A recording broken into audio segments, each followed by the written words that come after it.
आज हम उनके बारे में जानेंगे जिन्होंने पूर्व समय में महिलाओं और लड़कियों के लिए शिक्षा का प्रसार और प्रचार किया। परिवार को भी उनको छोड़ने की नौबत आ गई थी। तो बढ़ते हैं वीडियो की ओर। Please subscribe my channel.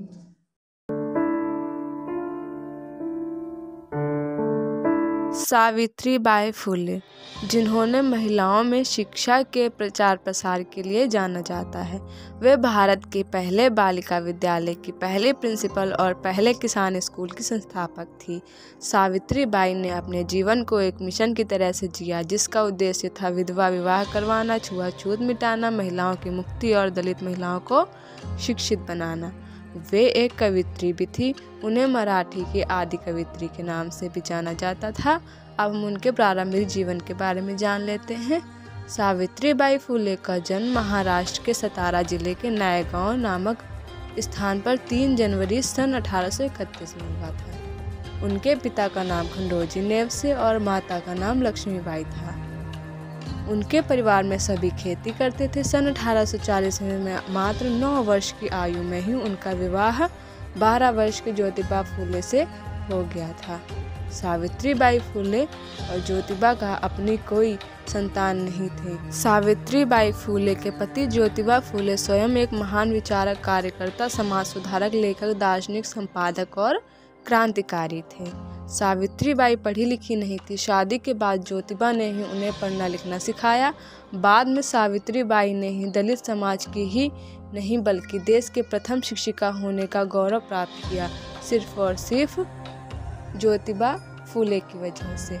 Savitribai फुले जाति भेद, रंग भेद और लिंग भेद के सख्त विरोध में थी।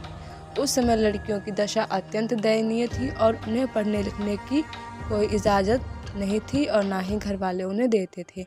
इस रीति को खत्म व तोड़ने के लिए ज्योतिबा और सावित्री ने सन 1848 में पुणे में अपने पति के साथ मिलकर विभिन्न जातियों की 9 छात्राओं के साथ उन्होंने एक विद्यालय की स्थापना की। यह भारत में लड़कियों के लिए खुलने वाला पहला महिला विद्यालय था। 1 वर्ष में सावित्रीबाई और महात्मा फुले 5 नए विद्यालय खोलने में सफल हुए। तत्कालीन सरकार ने इन्हें सम्मानित भी किया। एक महिला प्रिंसिपल के लिए सन 1848 में बालिका विवाह विद्यालय चलाना कितना मुश्किल रहा होगा, इसकी कल्पना शायद आज भी हम नहीं कर सकते। लड़कियों की शिक्षा पर उस समय सामाजिक पाबंदी थी और घर वाले भी कभी सपोर्ट या उनको महत्व नहीं देते थे। सावित्रीबाई फुले उस दौर में न सिर्फ खुद पढ़ी बल्कि दूसरी लड़कियों के पढ़ने का भी बंदोबस्त करती थी। वह भी पुणे जैसे शहर में वे स्कूल जाती थी। लोग पत्थर मारते थे, उन पर गंदगी फेंक देते थे, जो बहुत ही गंदा सलूक करते थे। आज से 160 साल पहले बालिकाओं के लिए जब स्कूल खोलना पाप का काम माना जाता था, कितनी सामाजिक मुश्किलों से खोला गया होगा ये हम सोच भी नहीं सकते।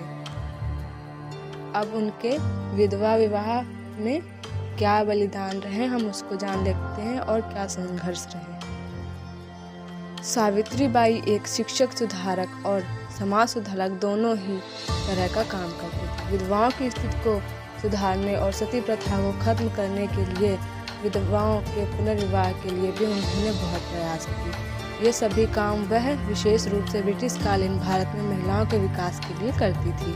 19वीं शताब्दी में कम उम्र में ही उनका विवाह करना हिंदुओं की परंपरा थी, इसलिए उस समय बहुत सी महिलाएं अल्पायु में ही विधवा बन जाती थी और धार्मिक परंपराओं के अनुसार महिलाओं का पुनर्विवाह नहीं किया जाता था।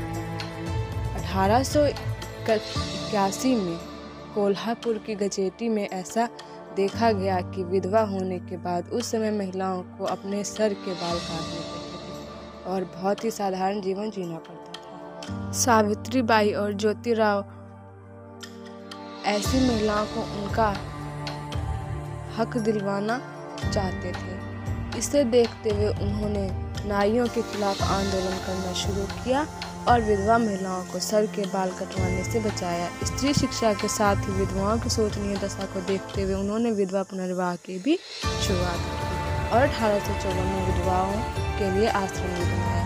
साथ ही उन्होंने नवजात शिशुओं के लिए भी आश्रम खोला ताकि कन्या शिशु हत्या को रोका जा सके। आज देश में बढ़ती कन्या भ्रूण हत्या की प्रवृत्ति को देखते हुए उस समय कन्या शिशु हत्या की समस्या पर ध्यान केंद्रित करना और उसे रोकने के प्रयास करना कितना महत्वपूर्ण है, इस बात का अंदाजा लगाना भी मुश्किल है। उस समय महिलाओं को सामाजिक सुरक्षा न होने की वजह से महिलाओं पर काफ़ी अत्याचार किए जाते थे। इसीलिए उन्होंने महिलाओं के ऊपर सख्त कार्यवाही का काम करना शुरू किया और उन पर लोगों का ध्यान भी लाने की पूरी कोशिश की।